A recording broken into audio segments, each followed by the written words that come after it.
What's up, everybody? Thank you so much for listening to the podcast. I wanted to put this in the beginning. Of course, we are coming to you live from Gotham Production Studios, which is our home here for X Drinking Buddy. Remember to subscribe on Patreon, patreon.com/Brennan Tassif. You can also follow on social media at X Drinking Buddy on Instagram, Twitter, and follow me at Brennan T Comedy on all social media. Check out BrennanTComedy.com for the upcoming shows. And don't forget to get your X Drinking Buddy merch. I hope you enjoyed the episode. Boom. That's it. Easy peasy. Grab me a beer and grab me a coke. We about to sit for an hour, bullshit and tell jokes. And please don't mix it up, cause he done sobered up. Brennan T Comedy on your social media feeds. And Brennan Tassif is your ex drinking buddy. Brennan Tassif is your ex drinking buddy. Brennan Tassif is your ex drinking buddy. Brennan Tassif is your ex drinking buddy. What is up, everybody? Welcome into another edition of Brennan Tassif is your X Drinking Buddy. I'm your host, Brennan Tassif. If you're new to the program, quick rundown of the show. I used to be everyone's favorite drinking buddy. It was my favorite thing to do, hang out with friends, get drunk, do drugs, get in all sorts of trouble, and then reminisce about those crazy stories. I am sober now, but it is still one of my favorite things to do, hang out with somebody and reminisce about the crazy old days. Most weeks I'll be joined by a guest. This week is no exception. All the way from New York City, Malia Simon. Wow. Hi. Hey, what's up? What an intro. Yeah, I get that a lot. That just woke me up. Very good. Yeah. How are you? I'm good. Good. Feel good, yeah. Thanks for coming to the show. Yeah, thanks for having me. Absolutely. Before we get too far into anything, plug everything up front. Instagram, social media. All right. The TikTok. Don't break the mic. Yeah. Mostly Instagram is what I'm on currently.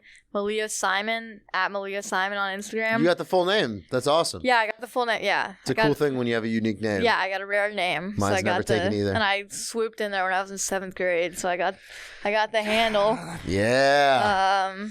And yeah, TikTok I kind of gave up on, so Did you? It's Instagram. What was the reason you gave up on TikTok?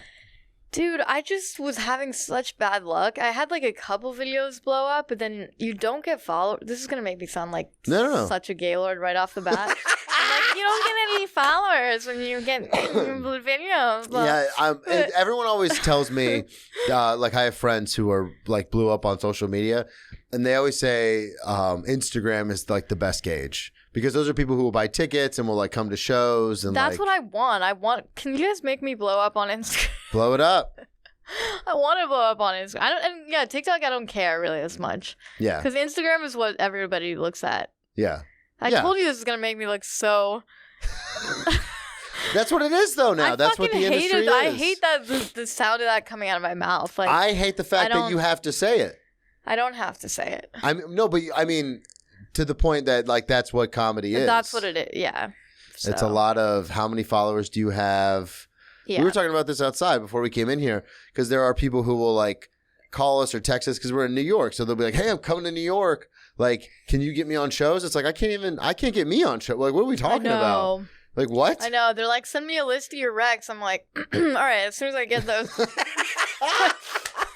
I have people because I hang at the stand a lot, and people will be like, "Oh, can you put me up at the stand?" I'm like, I'm not past at the stand. They don't understand the way it is in New York. Because in other scenes it's much more casual. Like it's very casual. Yeah, like you can be like, "Oh, hey, put my friend on stage," and people actually do it. You can't do that here. New York and LA is like this, and I only know that because I was doing the Riff Raff in LA.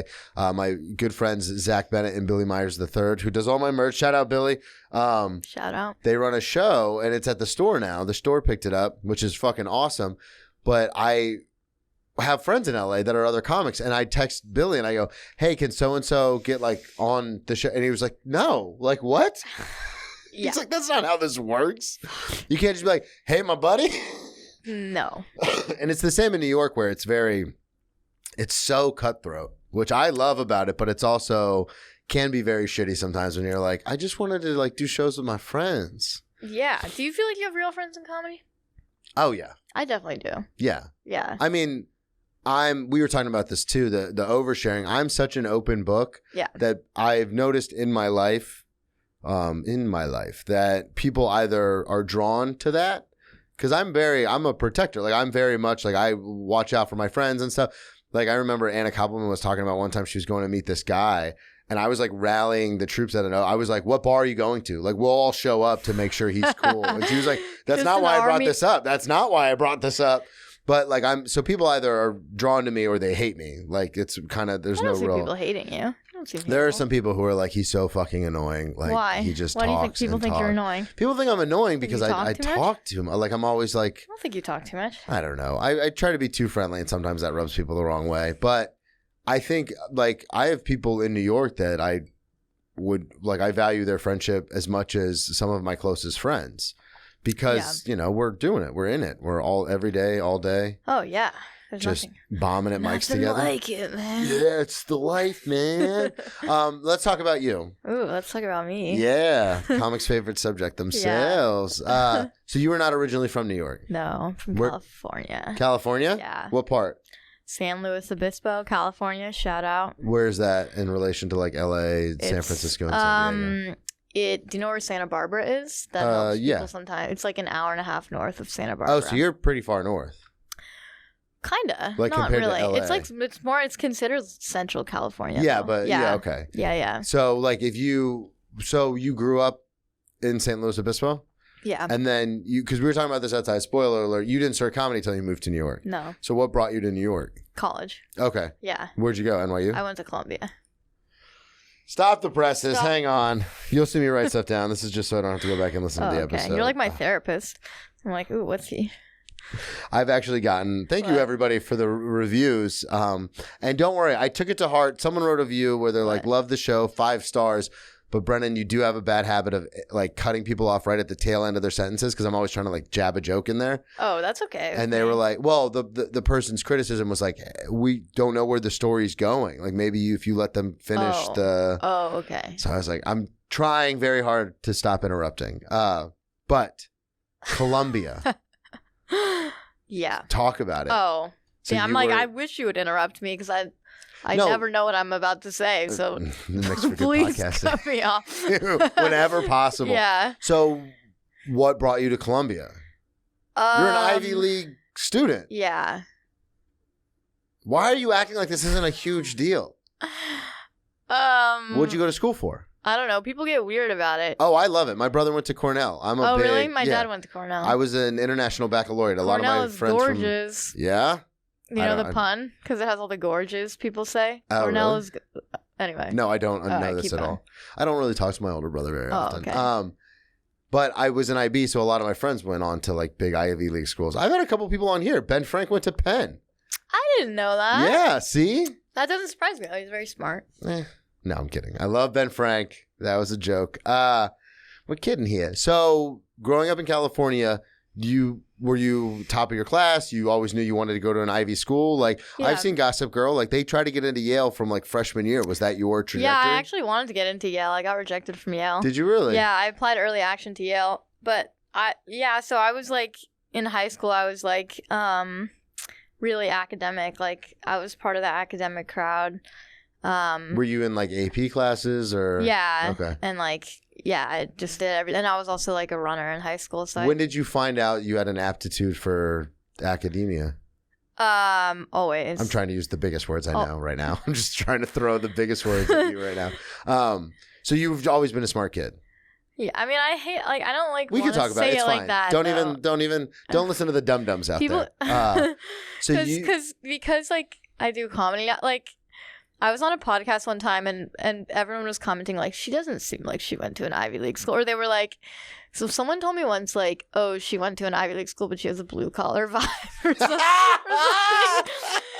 Which, like, maybe that's true, but that's the title of the episode. But here's the thing, though, is that I feel like a academia vet, kind of, like, because there are a lot of things that are great about academia and that I miss about it, but there are a lot of things that are really fucking gay about it. Yeah, like super gay. Yeah, and it's, like, that's part of what drew me to comedy is how do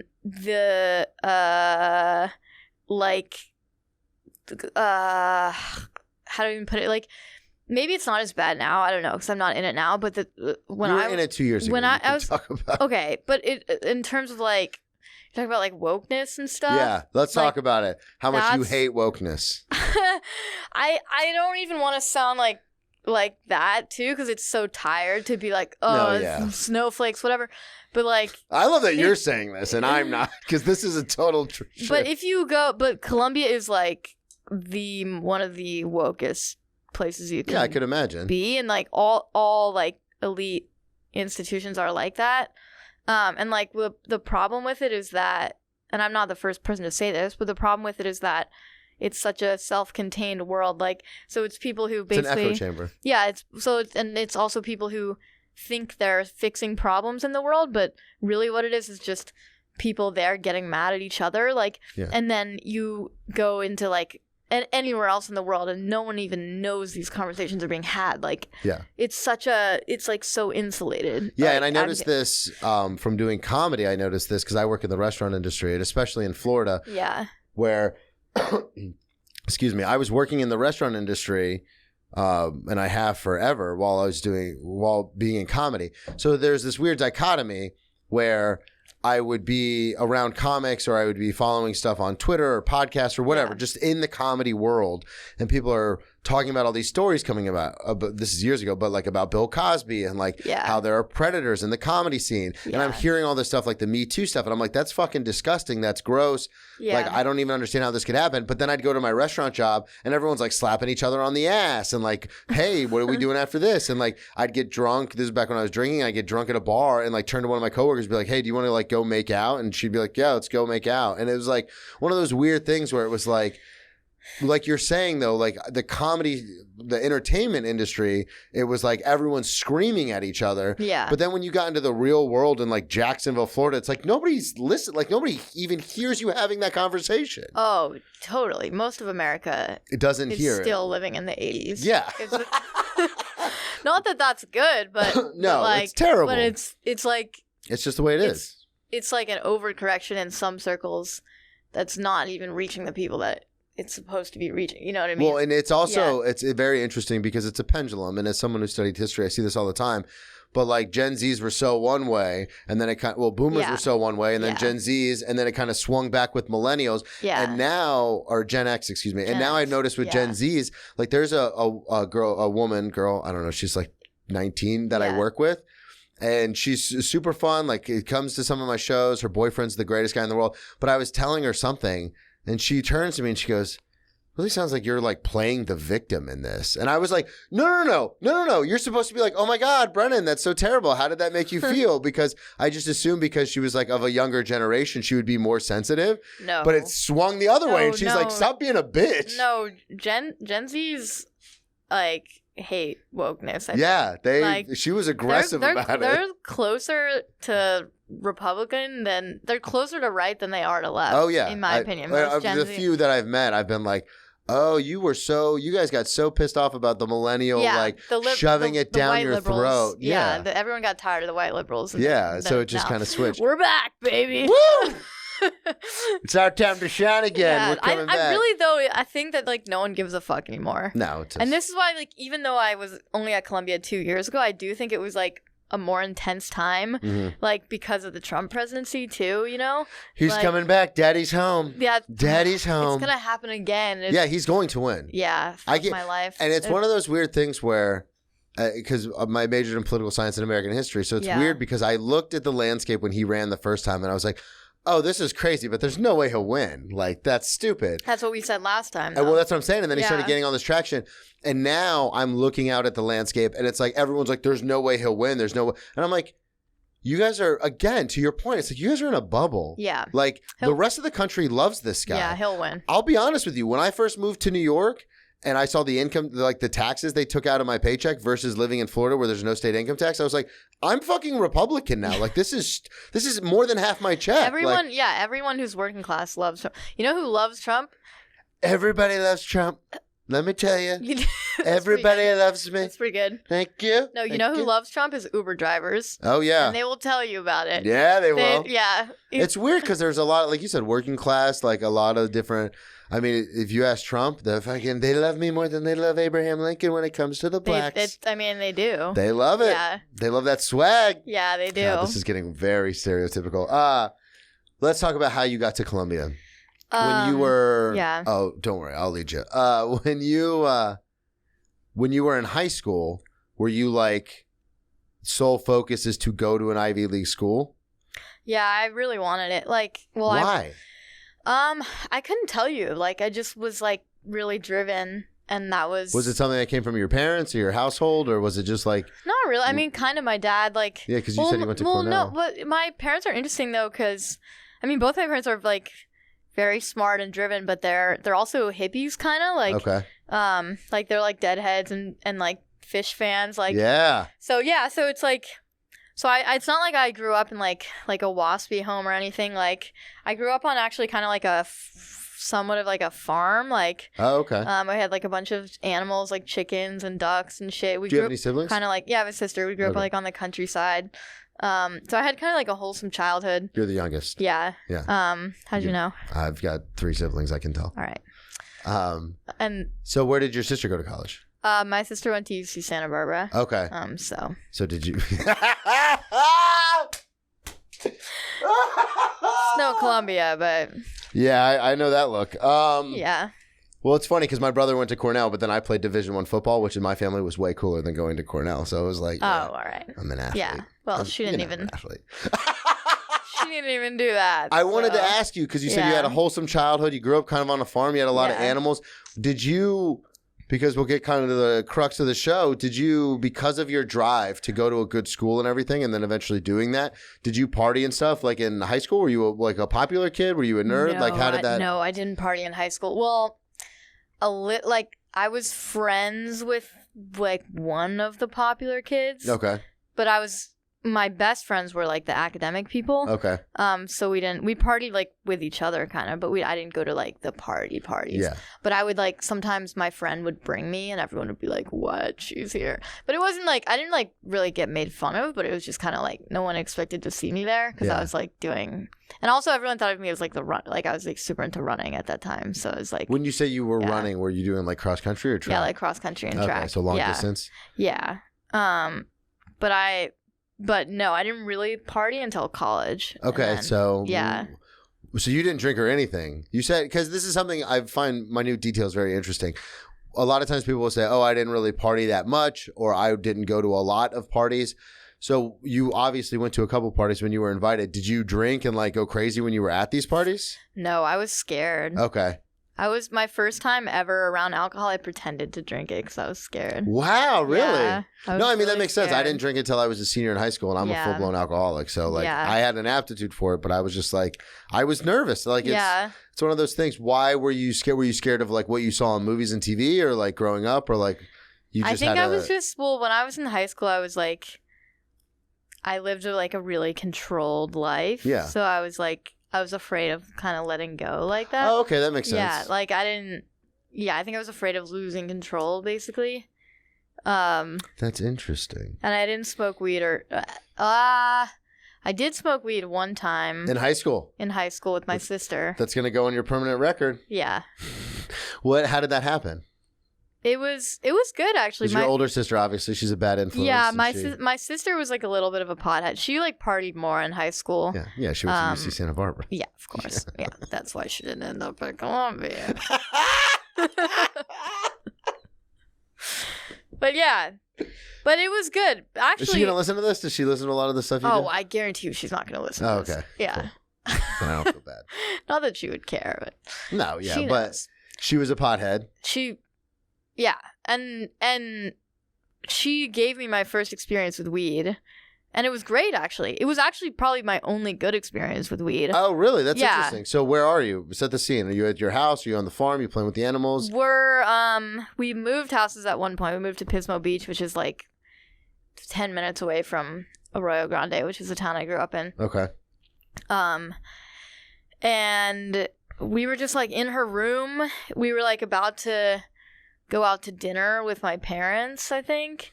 And she was like, I think we planned it. Like, I think I was like, I want to try weed. And she was like, oh, do it with me. Like, it was kind of a cute thing. Like, That's she was super like, nice, yeah, it was really sweet because I trust her a lot. Yeah. And we were like, and you just like smoked on, it was like a little balcony next to her room. We just smoked on the balcony. And she was like, playing songs on the guitar, I think. And just having a good time? Yeah, I just felt like really mellow, and I was like, oh, this is nice. And then we went out to dinner, and oh my God, I've never loved food that much. Yeah. Like, holy fuck. Like, I literally felt like I was making love to the food. Like, dude, Did I your was parents know? Well, I don't know.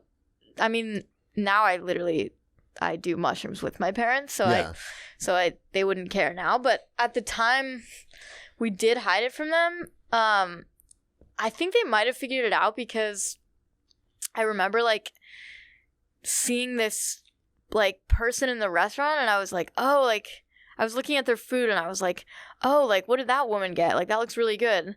And my dad was like, "That's a guy." And then I kind of came to, and I was like, "Oh, he just had like a long beard." But I was like, then in my mind, I was like, I saw it as like hair or something. I don't even know. So you were so high. Yeah, you I were was misgendering high. I think I was. people. Yeah. I was misgendering people before it was cool. What?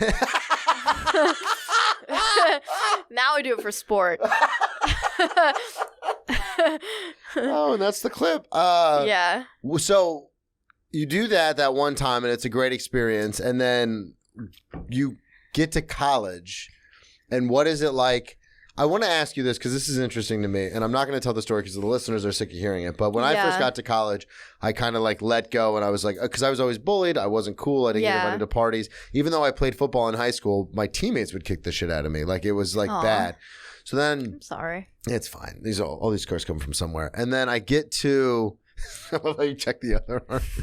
I get to college, and I ended up partying with my roommate the first night there, and I was like, oh, this is fucking awesome. Yeah. So for you, because you had such a controlled, rigorous workload in high school to get to an Ivy League school, when you get to Columbia, are you like, it's fucking on? Yeah, I did party. I didn't party like a crazy amount, but... What happened right when you got there? Like, can you remember, like, right when you show up, are you like, I'm focusing on my studies, or were you like, now I can finally like relax because I'm here?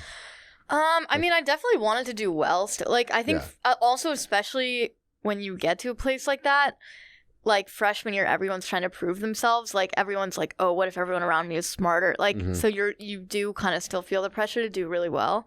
But like, let's come to New York for comedy. Huh? It's the same kind of feeling as like coming to New York. The first... Where like you're crushing in your little wherever you are, and then you move to New York, and you're like, I have to fucking turn it on. I was like, fuck, like everyone is so impressed. And then after like 2 or 3 years, you're like, who fucking cares? So freshman year I was fucking miserable because I lived in a single room. I had no friends. So you weren't going out? You weren't trying to meet people? Like you were just kind of focused on... a little, but I can't even tell you what happened. I was just very lonely freshman year. Because there's like a lot of people partied like within their residence hall, and like I didn't. But you were by yourself. Yeah, and everyone in my residence hall had single rooms. So I kind of accidentally chose the like nerd residence hall because like nobody. There was like the party one and the one that I was in. And I didn't even and you meet... picked wrong. You didn't even... I didn't even mean to... Well, my fucking dad was like, oh, you're going to want a single room. And I was like, okay. So You do not.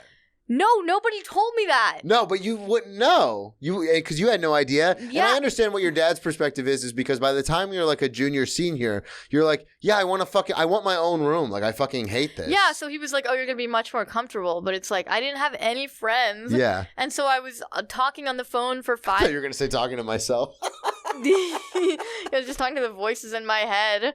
I was talking on the phone with like my best friend from high school who ended up turning into like a boyfriend just because he was also miserable. He went to Dartmouth and he was like also miserable. And so then that turned into like a whole relationship. Oh, really? Yeah. So freshman year, you had a long distance relationship with this guy? Yeah. And then it turned out to end in flames. And then like bad? It ended pretty badly. Oh. And then, but it was very intense. He was my first love. Aw. Yeah. But then I was kind of free from that and everything sophomore year. And that's when I had the most fun. That's when I was like, yeah, whatever. Did you stay in the single your sophomore year? No, I went to actually a social dorm my sophomore year. You called your dad. You're like, you liar. I'm going to be around a lot of people. Yeah. And then, oh my God, was that fun. So sophomore year, when you show up, what was the like, what was the... So you go home for the summer, I'm assuming. Yeah. And then you come back sophomore year, and now you're in a social residence hall with like roommates and stuff. Was that like a show where you were like, what? This is what fucking college is supposed to be? Yes. I was like, I was like, oh my God. This is way better. Yeah. And I don't even really drink anymore. Like, I'm not like hardline sober, but I mostly don't drink. But this time in my life, I like discovered alcohol. Like, I discovered the wonders of alcohol. Let's talk about it. Yeah. What was the first, do you remember the first time? Like, did you like move into your dorm with all your roommates and that day everyone was drinking? Shit. I don't even remember the first. I don't even remember when I became comfortable with it. Because you were scared just a few years prior, and now you're... Actually, it was... the first time I really felt it was back up to high school after prom. Okay. That's the first time I really let myself drink, like, to get drunk. And I remember, like... Who'd you go to prom with? Was it your best friend? Oh my God, this guy that I was hooking up with in high school. Didn't see that coming. Curveball. Plot twist. I know. I didn't think the girl who was doing all this academic stuff and had a rigorous schedule and was running all the time was hooking up with dudes. I know. So that's the thing is, like... So I was like really good in high school, and I was like, I can be like, I was like, I want to like have fun. You know what I mean? Like, I was like, I went through the thing that like the rebellious phase. Go through. Yeah, but not even rebellious. It's just like I wanted to prove that I could like be fun too. You know? So I was like hooking up with this guy who was like part of this, I guess, the popular whatever. And he was not a bad guy, but definitely not like, we didn't have like a great connection. You know what I mean? Like, so you guys ended up going to prom together? Yeah, we went to prom together. And then that's when you were just like, fuck this. I remember he party. like senior prom? Yeah. I remember he like asked me to prom. We were like hanging out on the beach, and he put like a message in a bottle. Oh. And he was like, I know. How could you not have a connection with this guy?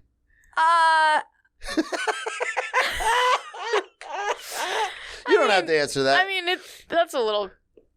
It's sweet. Yeah, it was sweet. It was very sweet. But I don't think he like really liked me, and I don't think I like really liked him. Yeah, it was kind of I spent 4 years in a relationship like that. Okay.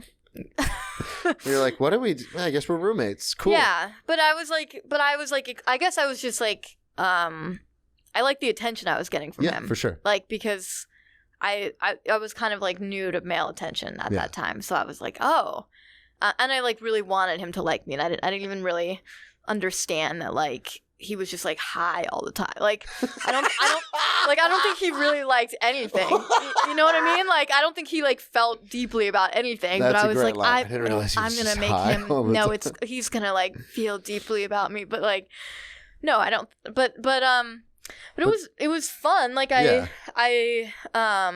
Well, so prom is where you let it go, and then fast forward to your sophomore year at Columbia, you're like, we're doing it again. Yeah, I was like... Fucking the sequel, bigger and better. Yeah, and I remember like, yeah, like I moved into my sophomore year dorm with my best friend at the time, who was still my best friend. And we like threw a party in our dorm, and we got we just were like doing. This would have been the first party you've hosted. Yeah. Were you like that? I would have been fired up. Oh yeah, I was like, this is awesome, and like we had like so many people come through, and like we were like doing shots and like and, like Jello shots and stuff, and like and I was like, and it was like, you know when you like start drinking and you're like, oh my God, I can just open up to people differently. Like, I hadn't, I was, like, new to myself, too. Mm-hmm. You know what I mean? So I, like, now, the reason I don't drink now is because, like, I'm at the point where I, like, know myself better, and I can, like, I can get to the point where I feel comfortable opening up to people not on anything, you know? But, like, then I was, like, just opening up as a person, like, that's awesome. To the world. You know what I mean? Yeah. So I was like... That's a cool experience to have. Yeah, it was really fun. And I continued to party a lot. Did sophomore you... year. Throwing that party, did that make you, like, super popular in the residence hall? Where people were like, that fucking room 207, watch out, they're wild. Kinda, yeah. We would, like, throw a lot of parties and... Hell yeah. Yeah, it was, like...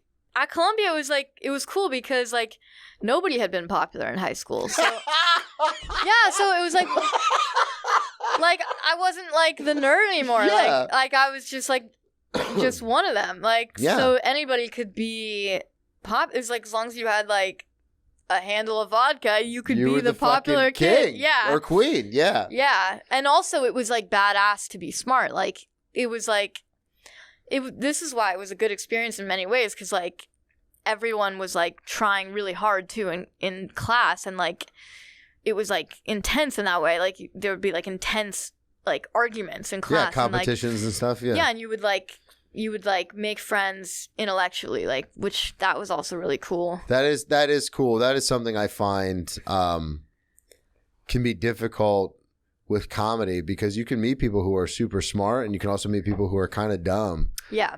And funny is funny, but it is an interesting thing, because I've had intellectual conversations with people who are comics, and then I've also like tried to talk to people about stuff, and it's like, oh, you're just counting the seconds until you can talk. Like you don't care about anything. Yeah. And that can be frustrating. I know it's very stimulating to be around people who are like challenge you, especially academically. Yeah. Yeah.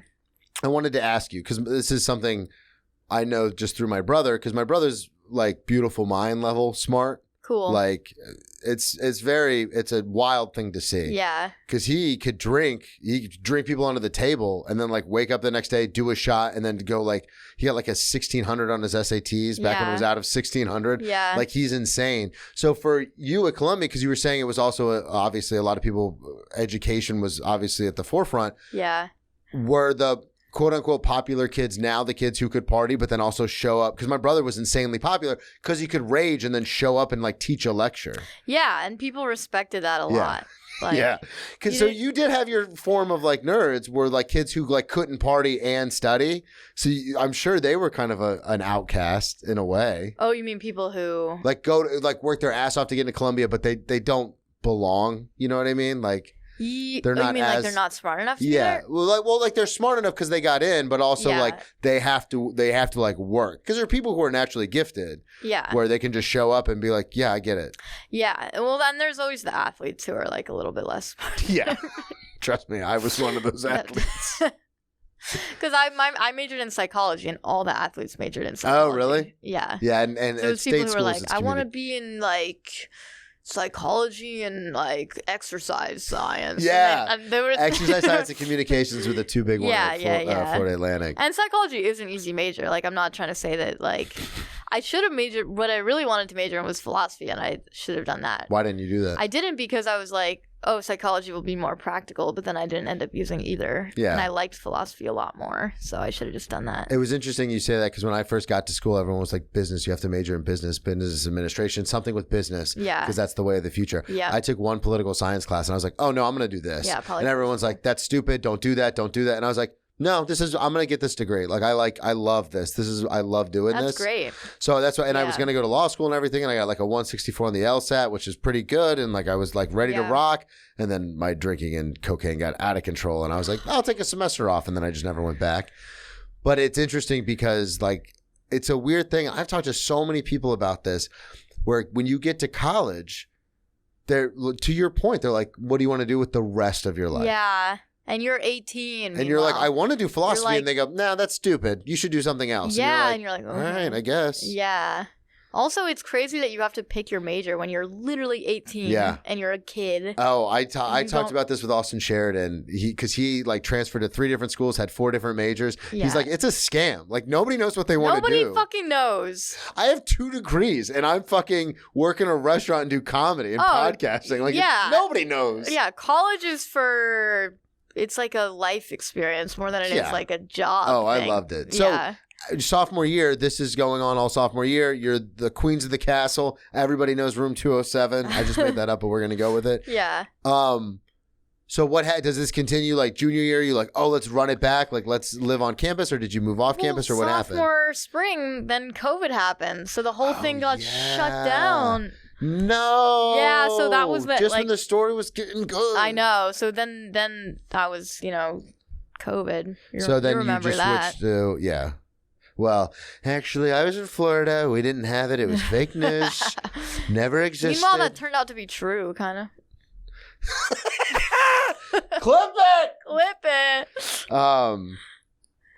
Hang on. I got to write down ruined by COVID just so I have an bookend to that story. So, yeah. COVID happens. Do you, because I was obviously like 10 years out of school when COVID happened. Did you move everything virtual and then just go back home? Yeah, well, everything stopped for a while, and then I was home, and that was obviously awful as it was for everybody that time. And then I finally moved back to New York, and yeah, everything was virtual. I think senior spring I got to go back in person. Okay, but by then it was already over. Yeah, I had started comedy by then. I started comedy during COVID. So what happened? It was just everything was virtual. I was like barely trying at school. Like it was easy to get. Yeah. I think we went pass fail for like a semester, so like you didn't have to try. And so I was like, I was doing sketch comedy in college at the time, and I always fucking loved stand up. Like I would watch. How did you find stand up? Like. For the community or like actual stand-up because it's such a niche thing. Yeah, well, like it's our whole world, so we don't see it that way. Yeah, but regular people don't. Most people have never been to a comedy show in their life. Like, how did you find it? Well, I was obsessed with Louis C.K. Like, how did you find him? I think just YouTube. Like, okay. Literally, it's like, interesting because I've had people from a generation before me, my generation, and then a generation after me, obviously. So it is interesting how people find it. Oh, with Louis or with stand-up? With just stand-up in general, because you found it through YouTube. I found it through Comedy Central Presents. And then I have older friends who have been on here who are like, oh, we used to listen to Carlin records. Yeah, that's so cool. So it's one of those things where it's oh, that's awesome. Like we all found it kind of the same way where we just kind of stumbled upon it. Yeah. But it's through totally different mediums. Yeah. It's like, I would like, when I was in high school, I would just listen to, I think I probably had listened to like everything he'd ever said publicly. Oh, like, really? Yeah, like so you're a big Louis fan. Yeah, like not even just. Still a big Louis fan? Yeah, like not even, even bigger. Like he's my guy. I love that man. Like not even just. He comes into the restaurant sometimes. Does he really? Yeah, it's crazy. All right, tell me when I'm gonna hang out that day. I'll let you know. It's weird though because there's a lot of comics who come in and I'll shoot the shit with because I'm like, I've met him actually, but when he comes in, I'm just like, do you want some more bread, sir? Yeah. Like, I don't even. Yeah, I met him once. I barely spoke to him. Yeah, it's just. I didn't, yeah, but I would just like in my room before bed, I would like listen to not even just his stand up, but like. Just his old interviews. And wow! So you were in it. Yeah, I would listen to like everything. How did you get into sketch? Because you were obviously super into stand up. Why didn't you go straight into stand up? I don't even know. I think I was just afraid to. I guess like I didn't even know that like how to do that. I mean that's an understandable thing. Yeah. And then there are people who take like comedy classes. Yeah, which I'm not knocking, but it's like one of those things where they go, I have no idea how to get in. Like we've been in it for a while, so we're just like, oh, we just go to mics. But people don't even know what open mics are. Yeah. I started with mics. I started with rooftop mics. Okay. Oh yeah, coming out of the pandemic. And I think I must have been terrible. I don't even remember what I said. Just blacked it all out. Yeah, I did. I got drunk for my first open mic. Did you? Yeah. How did that go? Who knows? You really don't remember? Your guess is as good as mine. Yeah. Where was the first open mic? It was on a rooftop in Bushwick or something, and there were like 5 people How did you sitting find there. It? The Facebook group. Okay. New York comedy indoor scene. outdoor Facebook Yeah, group. That's where it started. Look at that. Yeah. Gio Perez out here running stuff. Yeah. So you found it that way, and you were just like, fuck it, I'm going to do it, and then you just got hammered, and you're like, let's rock and roll? Yeah, and I think I like believed it went well. Okay. Like, I think it, like, I'm sure people like politely laughed. Like, I don't think it went terribly. I definitely remember my first bomb. It was like, I think like my second or third open mic was like, because you were completely sober? Yeah. And I was like, oh. This hurts. Yeah, I'm like, because I was like, I think the first one you're just like so high on adrenaline that you don't realize. You don't even notice. Yeah, you're just like, oh my God, I did it. Yeah. And then like the second one, I was like, oh, I'm like really bad at this. And then I'm bombing pretty terribly. Yeah, and then I think I like didn't do it for maybe like a few weeks after that or something, and then I I don't know, like, you know how it goes with comedy, like, you kind of just wind up, like, back to it. Oh, yeah, like, you just come back to it, like, and then... I mean, it's our calling. Not to sound too pretentious about it, but it's one of those things where literally you could leave it. Like I say all the time, like I was talking to my twin sister about this. We were FaceTiming her and her kids so I could see my nieces. And she's like, why don't you just move back to Florida? Like, she's like, you can. Like, you can move back to Florida, start a family, like, do that. And I'm like, that sounds great. And I'm like tearing up on the phone, talking to her. Like, I'm like, love my nieces. I love everything she has. But then there's a part of me that's like, I'm not going to stop. I won't ever stop. I know. And you kind of know it. Like, and I know I won't. Like, have you ever quit? I have not quit. Like, I've never been like, fuck this, I quit. Yeah. But because of my alcoholism and drug addiction, I have taken long times off. Because when I first started doing stand-up, I would only do it drunk. So fast forward like 10 years, I got sober when I was 25. I got sober. I went to rehab at 25 and I started doing stand up again, but then I relapsed. And because I had such bad experiences drunk on stage, like I would run the light. Like I threatened to fight the other comics if they tried to get me off stage. Man. It was fucking bad. So then when I relapsed, I was like, I'm not going to touch a stage as long as I'm drinking. Yeah. Because it was so bad. Yeah. But I was out, we say out in the AA community. I was out for like 3 years. So there was a time where I didn't go on stage for 3 years. Wow. And in that time, I got to open for Dusty Slay as a weird happenstance because I would still tell everyone I was a comic. So I was at work one day in a restaurant and they had like a private room in the back. They were doing a comedy show and Dusty Slay was headlining it. And my manager walked out and he was like, hey, you're a comic. Dusty needs someone to open for him for 5 minutes. And I hadn't done stand-up in a year and a half. I was either drunk or hungover at work in my uniform, and I had to grab the mic, and I babbled for like it was 3 minutes and 40-something seconds, because when I came off stage, I was like, hey, man, sorry I got off a little early. I just wasn't feeling it. Dusty showed me his phone, and he goes, I asked you to do 5, man, and it said 3:42. And I was like, Well, that's... And then I just went back to serving tables. Imagine you went back up there. Oh, and one more thing. Sorry, guys. So I never have quit, but I've taken long breaks. But to your point, there was always a sense of like, no, I'm going back to stand up. Yeah. You ever? I mean, you've been doing it for a few years now. Have you ever been like, fuck this? Yeah, a couple times. I really thought I was quitting. But you know the thing, I've always thought it, but I know it's a but I've like felt seriously about it before. But you know the thing about that is whenever I get to that point, I always come back funnier. Yeah. Because I think what drives me to that point is when I'm like so frustrated with it, or like I'm so caught up in the pursuit of it. Like I want things too badly, and I'm like not having fun with it anymore. And then like when I finally get all the way up to the ledge of like, fuck it, I don't even care.